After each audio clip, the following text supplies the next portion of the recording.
Try to imagine what it would feel like to wake up to nothing but complete darkness. The cold air congeals your every breath, and terror suddenly reaches you. You're 6 feet underground. This is a nightmare as old as centuries past, and the very real result of many born from superstition, medical mistakes, and cruel punishments. Now we venture into the very heart of this chill fate, its horrifying implications, and the surprising truths hidden across history. In medieval Europe, death was not always permanent. To some, life and death were not quite that clearly defined, and the terror of such ambiguity made unimaginable fact the real-life reality of people buried alive. This terrible fate took two forms, one as cruel punishment, another as a tragic mistake. The accusations of witchcraft and heresy, besides other abominable crimes, resulted in horrific executions during the medieval period. Of these, one of the most horrific was that of being buried alive. Imagine a person accused of a crime which he did not commit, taken with little or no trial to some remote execution site, bound and blindfolded as a hole is dug in front of a crowd and soil piles over him as muffled cries escape his lips, the sentence final. It was a very slow, smotheringly inevitable kind of death. A death of this nature was not an execution, but a humiliation. It was a terror action in that it eloquently conveyed to anyone daring to cross the conventions of society or authority. The earth itself would swallow you up for your sins. Yet not all burials were intentional. Misdiagnosis of death was appallingly frequent in an age that didn't have the privilege of advanced medical knowledge. Diseases such as cholera and the plague could put people into unconscious states that gave every appearance of being dead. Many were declared dead by accident,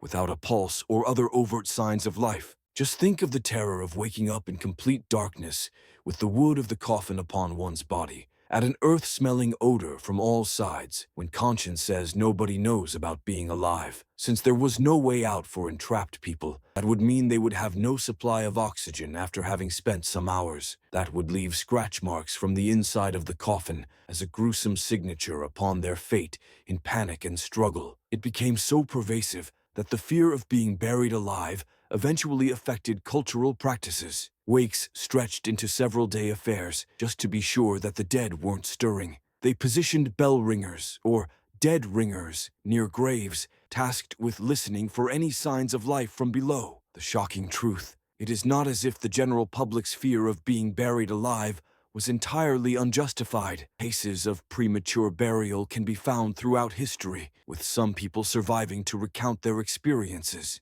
Equally as unnerving is the actual 17th-century German story of one waking man who, just about being covered with dirt in the grave by a gravedigger, managed to shout for help and catch the attention of workers on their rounds. This accident really showed the fragility that came with medieval medical miracles. The man, luckily rescued in time, actually lived on.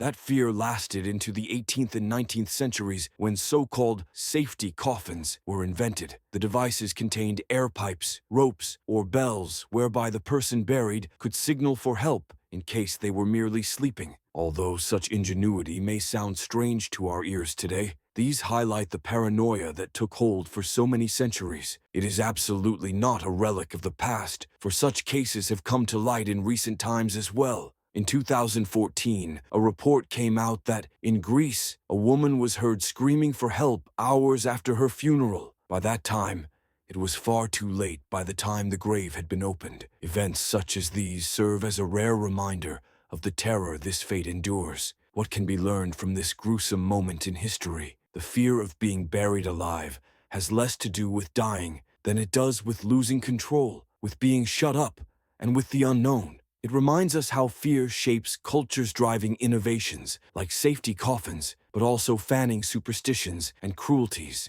This is the history of resilience and survival, how those who came out clawing their way from the grave became the symbols of hope, the will to live amidst terror. That's a sober reminder that right at the bottom of the deepest darkness, while unimaginable scenes stand staring in one's face, the spirit fights to survive. Fortunately, with medicines and technologies that have been developed, those fears have grown almost outdated in today's time. But again, it is a lesson from history about how irrational fears have taught us to question and reminded us of compassion and care owed in the way we treated the vulnerable. Now, is this utterly unimaginable to you?